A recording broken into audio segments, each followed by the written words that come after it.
Sort of on a whim, I ran in 2008. I had no money. I had no materials. I printed out like a brochure I made myself on just a regular printer and just handed it out. But I knocked on a ton of doors. We need government to understand AI, right? It's good that we have a federal minister that's focused on this, because this is evolving so quickly. The federal government did outreach recently, and they got feedback from, I think, 11,000 Canadians. Yes. And in order to help inform an AI strategy. So that's a big part. I was up in Kamloops recently talking to a professor from Thompson Rivers University, and they're doing some work on this front where how do you use AI to help with learning. And the example he showed missing as a society, that human ingenuity is going to be driving those solutions. And if we can utilize AI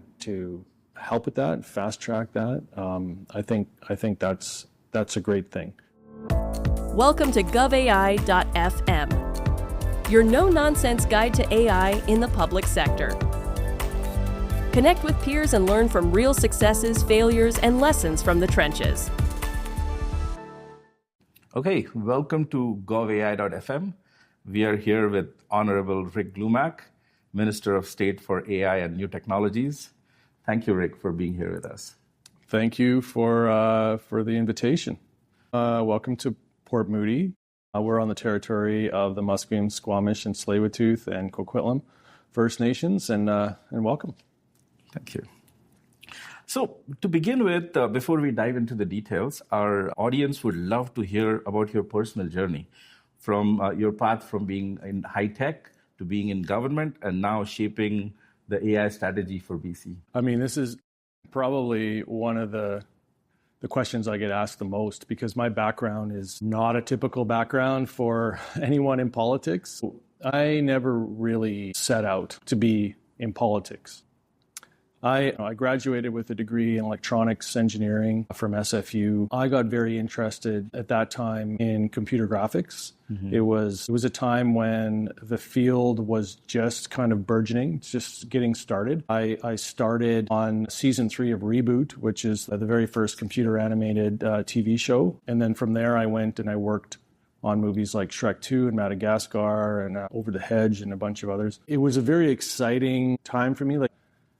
I've always had this kind of engineering mindset, problem solving, but I was always interested in sort of the visual side of it. I was in software development, but I also did special effects type of thing. So I worked on shots in Shrek 2 and Madagascar, and it's the problem solving of how do I get this to look realistic at the time when there may not be tools available to do that, and you'd have to write code to try to figure out how to do it and make it look realistic. I love the problem-solving aspect of that. When I moved down to the States to work at DreamWorks, I worked down there for 5 years. Mm-hmm. I kind of got exposed a little bit to politics. It was a time when, this was this Iraq war situation where people were protesting, and there was a whole weapons of mass destruction thing. Mm-hmm. And so I kind of got involved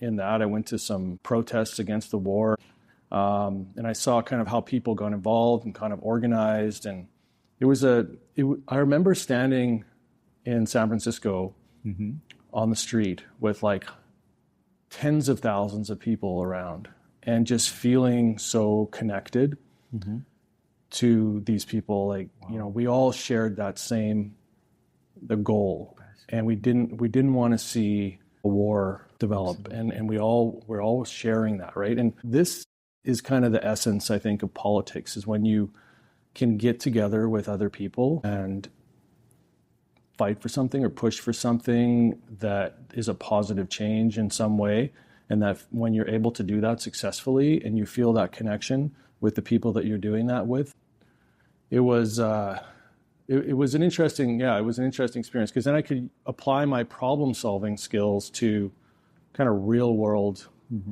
issues, and kind of started volunteering more. My daughter was born in LA. We moved back up to Canada, started volunteering, solving problems in the community, kind of little by little people said, "Oh, you should run for city council." And Okay. I'm like, "Well, I don't think I can do that." And I sort of, on a whim, I ran in 2008. I had no money. I had no materials. I printed out like a brochure I made myself on just a regular printer and just handed it out. But I knocked on a ton of doors. I talked to a lot of people, and I found again that connection of the things that people cared about in the community were the things that I cared about. I was a new candidate with no money, no nothing. And I was one spot out of getting elected. 17 people ran. The top 6 council candidates were all incumbents, and then there was me. And I'm like, how did I do that? It's like, I did not think I had any skills in this area whatsoever. So the next time an election came, a municipal election, I decided I'm going to do a real campaign. I'm going to do this the right way. And I came in 3rd place. Okay. Election after that, I came in 1st place. And then I had the opportunity to run provincially. So my journey has just been this gradual belief that grew and grew in the power of people to make positive change. And that's what drives me. There are a lot of big problems out there in the world, and we need good people to step forward and help solve those problems. That's where it comes in with AI now as well, because it's such a powerful tool. And I've met now with so many different companies that are utilizing this tool in ways that can really make a big difference in our world and solve real world problems, from education and governance and just getting efficiencies in areas that have been challenging to make progress on. And it's been very exciting. Wonderful. You're so right. People from all backgrounds coming into politics is so important. So absolutely. Coming to the impact of AI, there are studies that say up to 200 billion can be gained in Canada by 2030. But one key aspect of making that happen is adoption.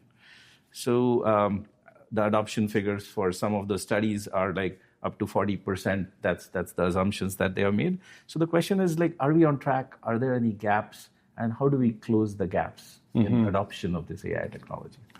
Well, that 40% figure, I would probably be somebody that would say that's maybe even low in terms of what's going to be achieved. Everywhere I look today, I hear more and more, companies and organizations utilizing AI I had a meeting just yesterday with some people in the tech sector, and there was a lawyer there, and we were talking about this, and he was telling us about how it's impacting his law firm. It's not a tech company. It's impacting companies across all sectors. In British Columbia, we have a very unique ecosystem here where there are a lot of companies that are startups that are exploring ways to solve problems with AI. And we're seeing investment come into British Columbia that supports that work. I mean, AI is quantum as well, right? We have an incredible company called Photonic that's not too far from here, and they're working on developing a quantum computer. They have support from the federal government right now. I think $23 million of funding from the federal government, but they also have $180 million funding from RBC and TELUS, I think, that are coming towards them. We have Bell Fabric AI right now that, this was a company that was that grew in Kamloops and was acquired by Bell, and now they're doing some really cutting edge work in developing AI data centers in British Columbia. I just toured one up in Merritt, where it's a closed cycle water system for cooling. So it's a very environmentally friendly. It's generating a lot of jobs. It's operating on clean energy. There's everywhere I look, I see investment in AI, and I see companies exploring and finding ways to utilize AI to make their businesses better. That's great. So it looks like everybody is understanding the value of AI. So we're very much on track for adoption. One of the things in adoption is about trust. So your federal counterpart, Evan Solomon, put it this way: technology moves at the speed of innovation, but adoption moves at the speed of trust. What have we seen work to build trust in organizations and in communities? Yeah, that is a good question. I mean, especially early on, like AI has had a lot of hallucinations, right? And that's an issue. There's also, depending on what data is used to train the AI, there can be biases in there where it can seem like it's presenting results that make sense, but they could have actually not reflective of reality. These are things that, the technology is advancing. These things are improving over time. And you have to, like, at the end of the day, there has to be like a human that's validating this kind of stuff. And that's why talking about jobs that are impacted by AI, I think it's shifting sort of the work that people are doing. And it's acting as a tool, it's acting to assist, but you still need that human oversight. You still need that creativity and that ingenuity that guides all of this stuff. People are still at the center of it, and that's, I think, how you maintain that trust. You have to have people that are there, kind of monitoring the results, and I know things will get better over time, but that's a key thing in terms of how government can help with this as well. We have policies within government about how generative AI can be utilized, and the more of these systems that are being tested in the real world and through real world scenarios, the trust level, I think, will build up, go up over time. That's part of the work that we're doing. So for trust, what you're saying is technology already is getting better, so trust is coming from that. Then frameworks that are rooted in human in the loop, and then government's role helping develop those kind of frameworks and things that have worked. And, there is definitely a role here for oversight and rules and regulations around the use of AI. I mean, I just wrote a letter recently to Minister Solomon and advocating for example, in the wake of Tumbler Ridge, the fact that there weren't any real standards of reporting in terms of when OpenAI would contact law enforcement and let them know about a particular situation. They sort of had their own internal policy on how to do it, and that policy sort of changed over time. And so that's just one example, but we need that sort of, we need government to say, here's the standard and here's what we expect. And we expect companies to follow that standard in so many different areas. Like we need government to understand AI, right? It's good that we have a federal minister that's focused on this, because this is evolving so quickly. The federal government did outreach recently, and they got feedback from, I think, 11,000 Canadians. Yes. And in order to help inform an AI strategy. So that's a big part of this. So I think they released some of the findings of that, but I think once that framework comes out, once that AI strategy comes out, I think that'll be the opportunity to formalize some of the rules and regulations around this in a good way. Some top-down leadership will definitely help with those. Thank you. That's great. The next part, curious about the role of public sector, because it represents a large chunk of Canada's economy, and how government and public sector adopts AI. They can lead. What are your thoughts on how government can adopt AI? Yeah, I think there's a couple of ways that we can do that. One of the big things I think we need to do is look at how we do procurement in British Columbia. I've been involved, like when I first became elected as an MLA, I was a parliamentary secretary of technology, met with a lot of companies back then. Many people said to me, like, there's like a home ice disadvantage almost. You can sell your product to other countries, but it's hard to get a customer here in British Columbia. So a lot of work has actually been put into addressing that, and it's still ongoing. One example I can just give quickly of how government can play a role in bringing AI in. We have a Crown corporation called Innovate BC, and they run a program called Integrated Marketplace. And Integrated Marketplace basically has these test beds, and that could be within government. It could be in the healthcare system. It could be YVR, the Vancouver Airport, the ports. They could have it in also in private sector areas like in mining and things like that. So these test beds are like real world places where technology can come in and try to address a problem.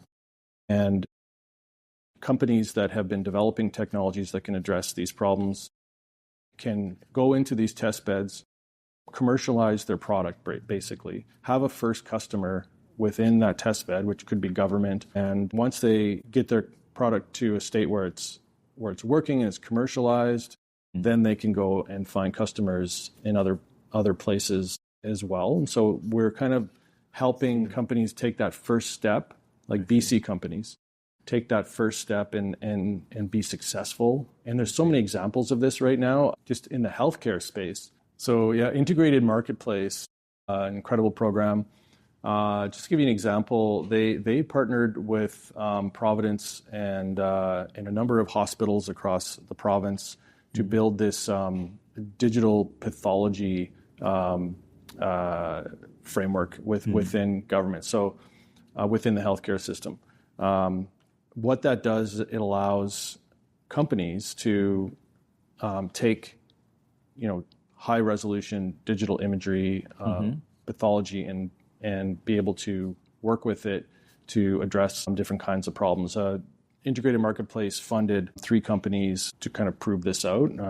Been very successful. And just this one example, it kind of makes you understand the potential of AI, because when we have the ability to share pathology across the province in this seamless way and to build upon the success in one region and to add to it in another region, what we do is we're improving the healthcare system for everyone, right? So like somebody that lives in a small community up north might not ever have access to the skills, the doctors and the lab clinicians in the same way that somebody down in Vancouver would.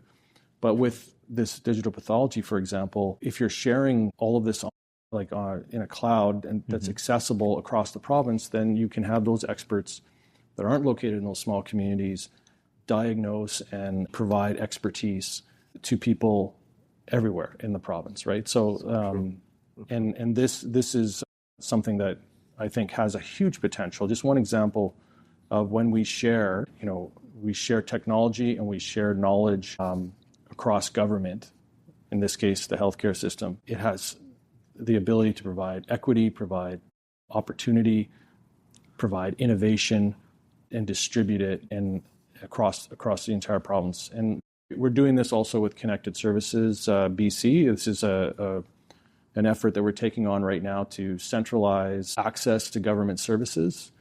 The idea we're working towards having a one-stop shop, a website where you can go and you can get all of your questions answered. So let's say you're applying to renew your driver's license or something like that. You go to the same website, you say, I just need to renew my driver's license.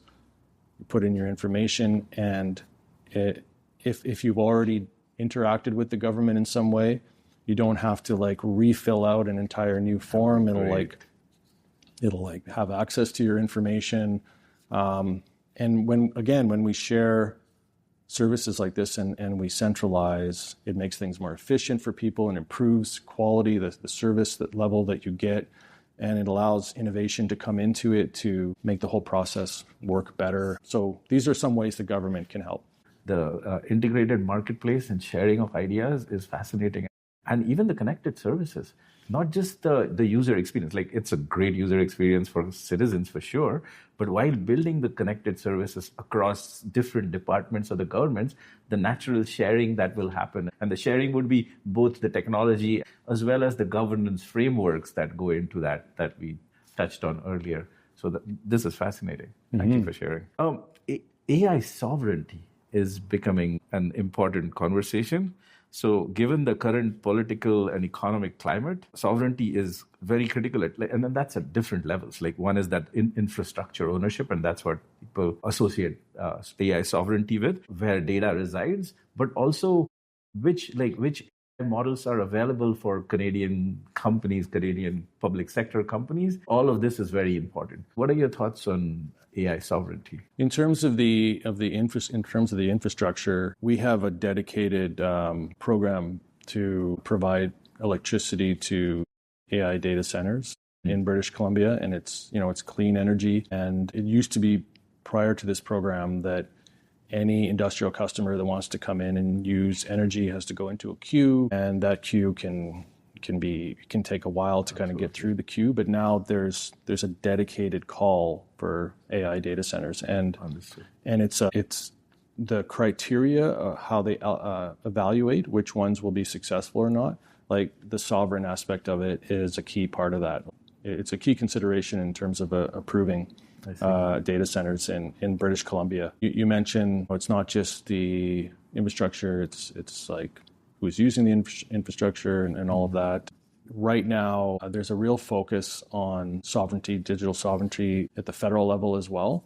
The federal government is really focused on this, and we're working with them. We have a Look West strategy that outlines the key sectors that we see incredible growth opportunities in British Columbia. AI and quantum is one of those. The federal government has committed, I think, $1.3 billion to growing AI and quantum in Canada.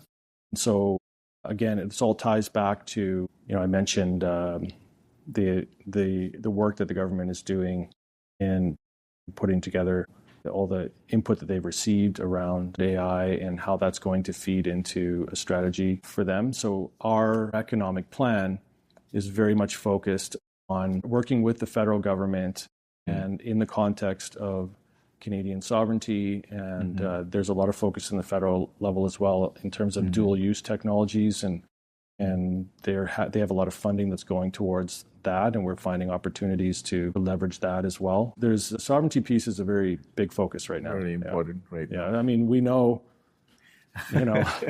there's certain people down south that are shocking in terms of the things that they're doing. Absolutely. But they also provide opportunities, ironically, because people are coming up here now. Absolutely.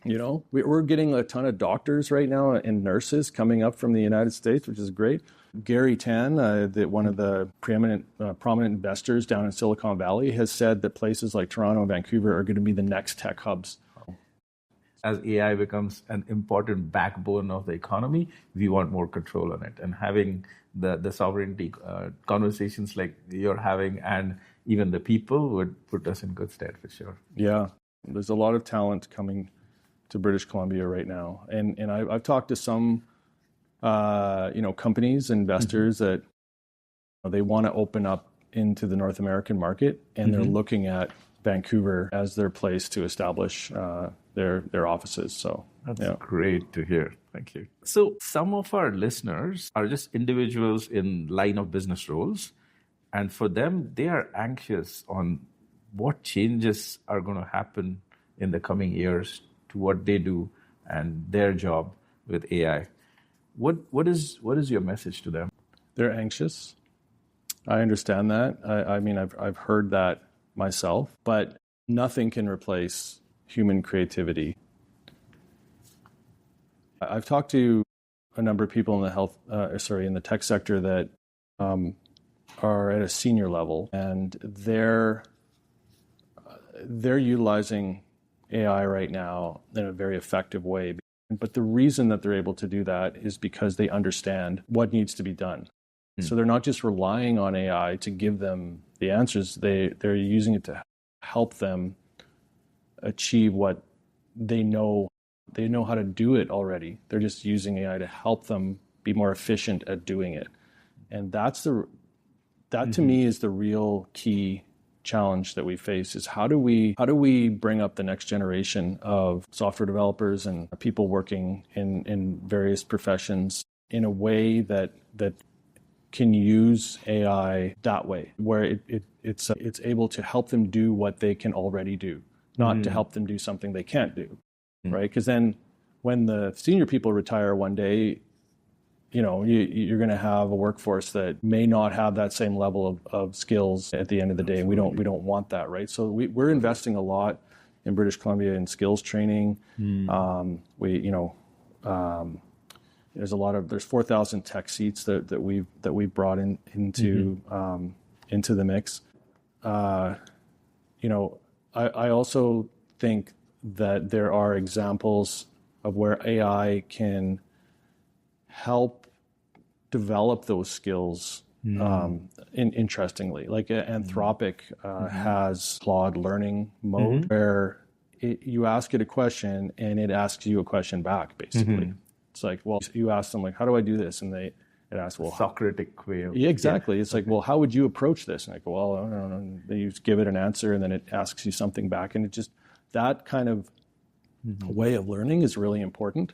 I was up in Kamloops recently talking to a professor from Thompson Rivers University, and they're doing some work on this front where how do you use AI to help with learning? In the example he showed me, he got this slide deck that was about the human brain and all the regions of the brain, and put the slide deck into the AI. It asked you, like, what are your interests? And so you put in your interest, and then it delivered you back sort of a lesson plan that's centered around asking you questions around your area of interest. So like on the brain, like let's say like my interest is race cars or something. It's like, okay, when you're driving a race car, what are the conscious things you're doing and the unconscious things you're doing? And the conscious things, it talks about the conscious area of the brain and the unconscious area of the brain. So just an example of like innovative ways that we can actually leverage AI to help us learn and help us develop those critical thinking skills that are so important. And we have a K-12 task force as part of our Look West plan that acknowledges like we need to bring this kind of AI understanding into our early education system so that kids know how to use AI in a positive way. It's easy to use it to just to give you an answer, but you need to use it in a way that helps you learn.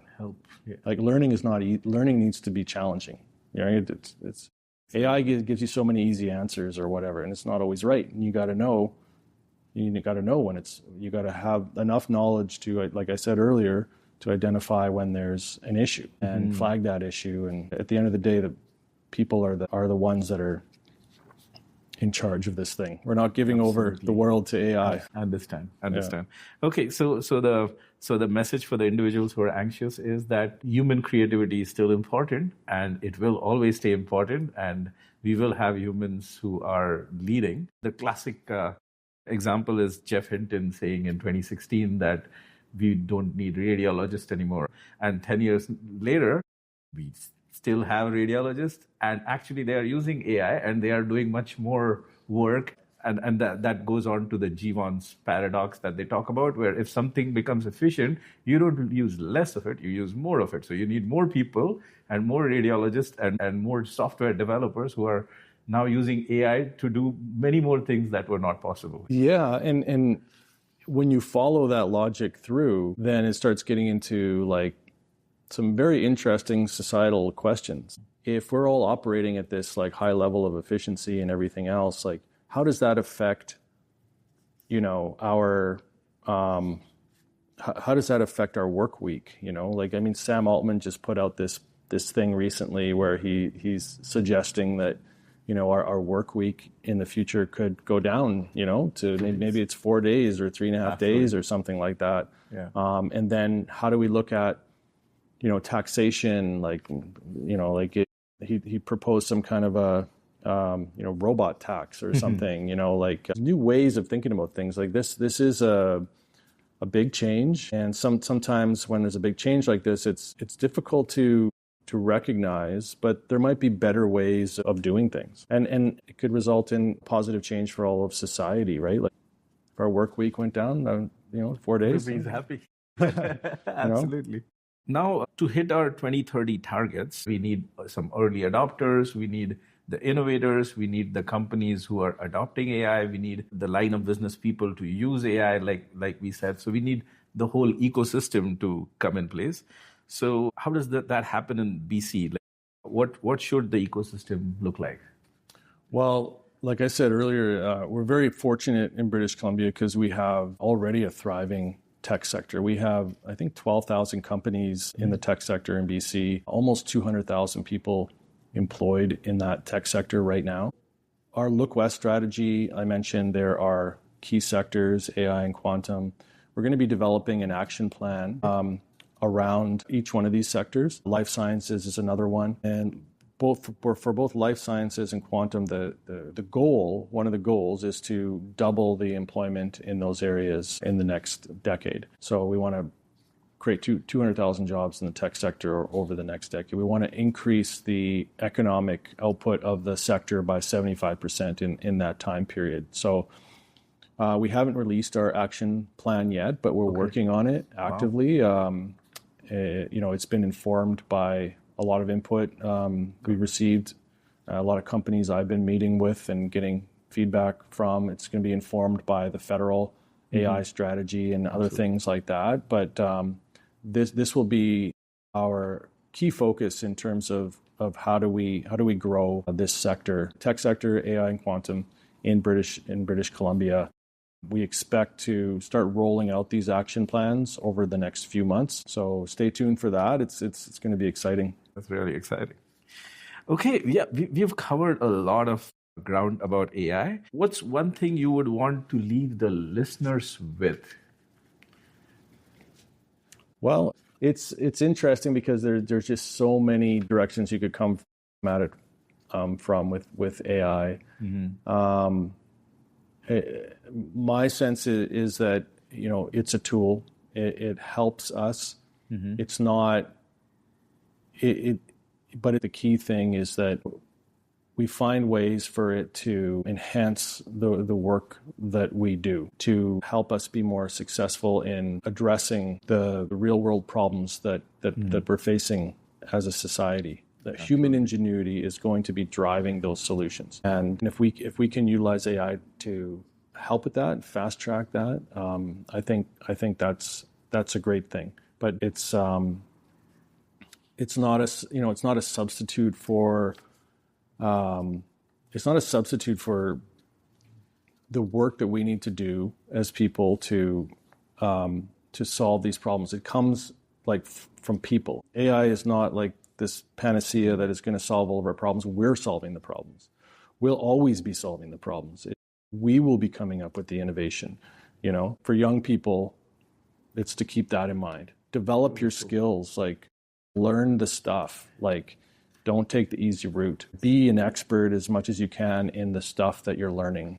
And I think that's what I tell my kids. So that's beautiful. It starts with human ingenuity. Right. And that's what we have so many incredible research universities here in British Columbia, and the research that we're doing is second to none. And that's what we need to be supporting. And from that, everything else grows. Our ecosystem in British Columbia, our tech ecosystem gets stronger when we have people coming up with innovative ideas and supporting that work. Very inspiring. Yes. So in the closing, we usually do a rapid fire round, a few fun questions to go through.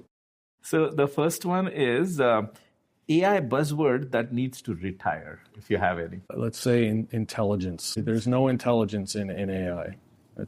We have the intelligence. Very nice. I like that. One book, article, person, or moment that shaped how you think generally. I read a book recently called Abundance by Ezra Klein that really touches upon the ability of government to nurture solving big problems in the world. And it's inspiring, and there's a lot of change that we need to do to make that happen. So yeah. It's a great book.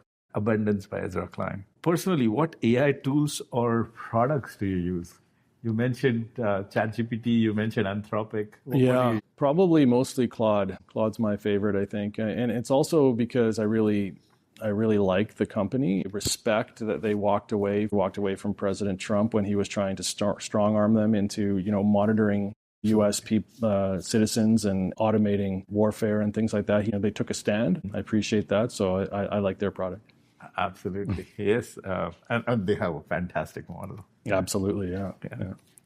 And If you weren't in government, would you be building right now? Well, maybe a campfire somewhere, go camping. I'm so busy every single day. It's like people don't necessarily know like how busy you are when you're an MLA, and then you have all of your constituency work and your portfolio work. And I come from a small town of Vancouver Island, and I love spending time being connected to nature. And be doing, for a little while anyway, I'd be doing a little bit more of that. Doing something with nature. That's great. And last, how can people follow your work? You mentioned some of the exciting things that are happening. How can people follow that? A number of ways. We post regularly on LinkedIn, and I'm on Facebook. If you email our constituency office, we send out a newsletter once a month that outlines everything that I'm involved with, and that's a way to stay in touch. Wonderful. Thank you very much for your time, Minister. Thank you so much.